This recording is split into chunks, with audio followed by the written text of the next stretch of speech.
Meghan Kavalus, who is from New Jersey and was inside the Mandalay Bay Hotel when everything took place. And she took this video at the time of the shooting. Take a look. What is that? That's a gunfire. machine gun. That's gunfire. Oh my God. You guys hear the gunshot? Look how many people are not moving. Oh my God. All these people are not moving right now. These guns are... Certainly chilling moments to recall there. Good morning to you, Meghan, and thank you so much for joining us this morning. First off, I want to say that I'm glad you are okay and back here home safely. Thank you. When you look back at the video and you see the moments that were happening, just give me a little perspective of where you were compared to where the shooting actually took place, because it was just floors apart. Yeah. So we were pretty much at the penthouse level. I think that was the 43rd floor. We just come out of a private investors meeting from 7 to 10 that night in the foundation room, and that area is set up like, you know, like a professional bar lounge, many different rooms. Right. We were in the main room. We all came out into the rest of the lounge, where there was another handful of probably another 30, 40 people. So now at this point, there's a total of 80 people, I'd say, maybe 100.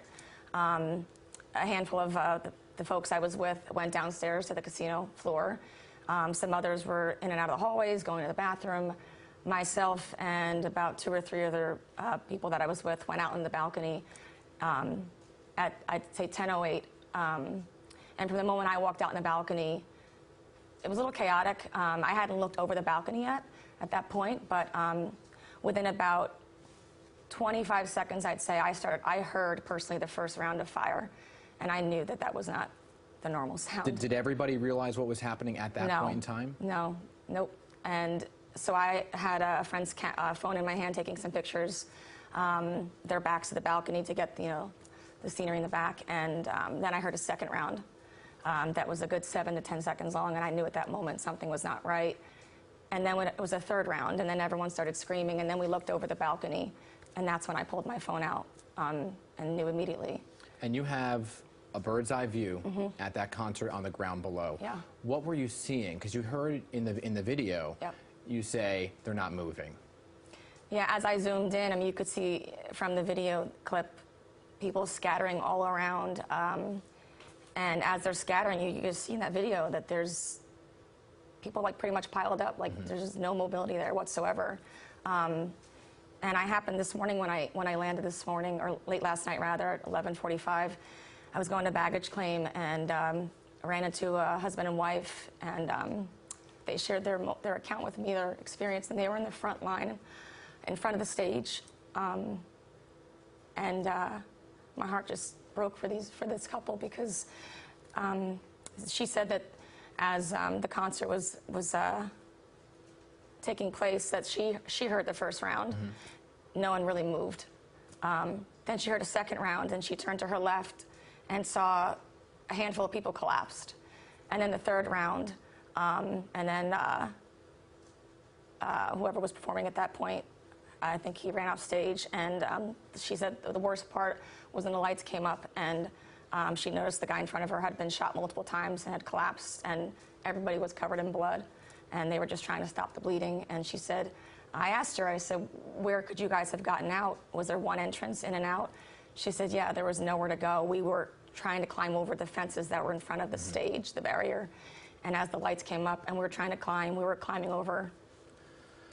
Incredible moments, but there was also, you saw some humanity and people helping people absolutely. As well. But for you personally, you then had to barricade in place, and there was a surreal moment for you because nobody really knew what was happening, where the shooter was. I want to just play a little bit of video of when a SWAT team arrived in that lounge that you were. Let's play the video.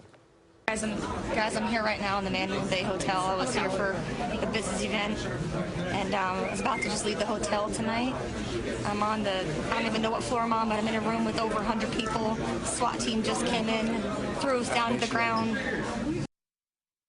For you personally, you didn't know it was the SWAT team? No, so after I'd finished taking that video, security asked us to come inside. And again, we're all spread out. I was sitting down in a corner, and within 10 minutes, the SWAT team stormed in. But again, none of us knew up front that it was the SWAT team, and they did not announce that they were the SWAT team. So for a good minute, it's in my head, I thought that those could have been the shooters, and we all just scrambled and jumped over everything and I could to get behind furniture, and they were screaming to get down. So strangers, I was just grabbing them, and I got down to the ground behind a couch with another young fellow named Chance from Texas. And still at that moment, I had a moment laying on that floor for probably, I think it was about 2 minutes.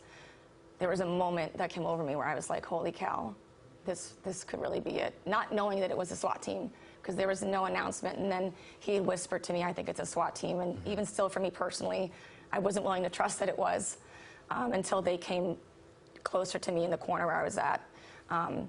They were doing their job, trying to secure and make sure that we were safe and you know, process of elimination and make sure that that shooter was not up, you know, in the penthouse.